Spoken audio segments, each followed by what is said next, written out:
di change passport belong dak si berang po change passport long yung si ber del poteh di passport bang change hit po.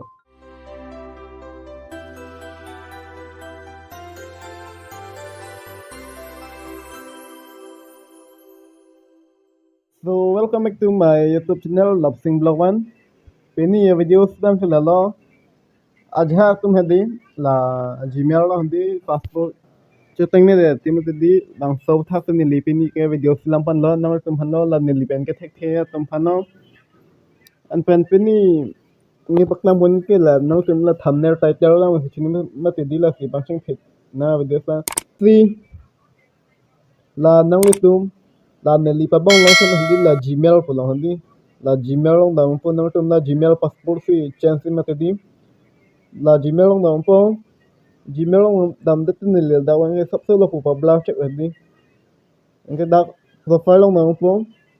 profile long nam de tin le da bang pa bla check po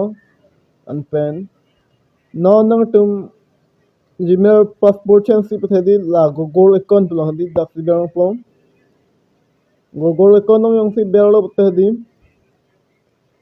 non cevang phone non loading bom lang nili hem abang hadi net sok problem chat odi cevang lo bedi okay non nong litum ke bel nang yadi passport si chance matidi personal info pulang si belang po ta nili pa bong long chen hadi la dak si belang po dak bel alo puti hadi la pu athak ng dayang pu ho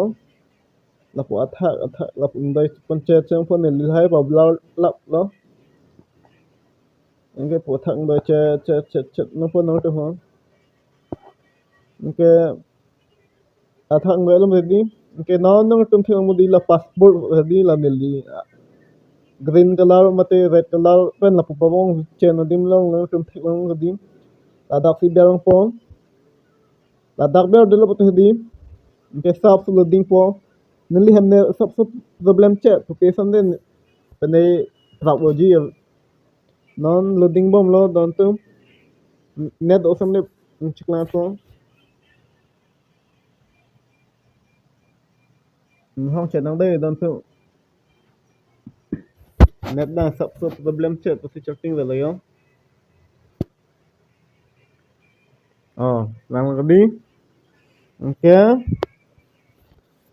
now to gmail passport si change mate di la da ko de ha pe verify it you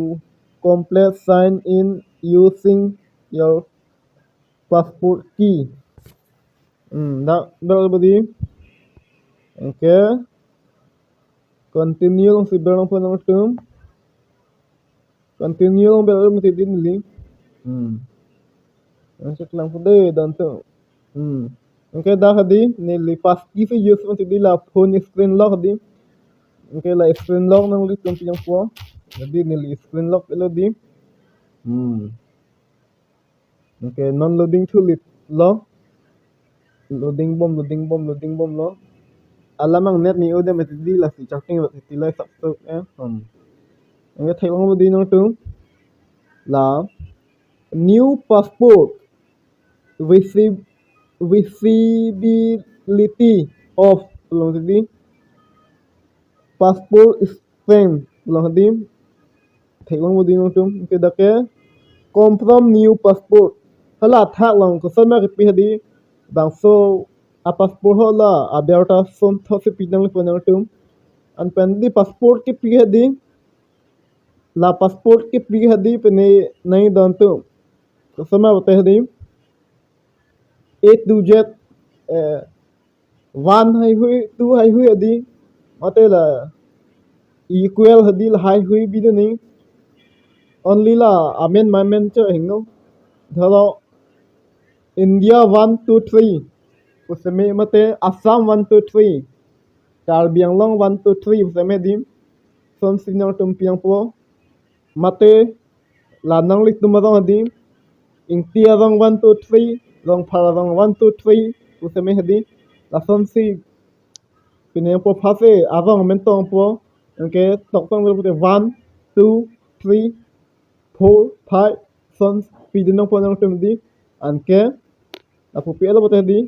anke labiar nang tum la green color nang thiong mo di change passport bolang da fiber po change passport nang yang fiber de bote di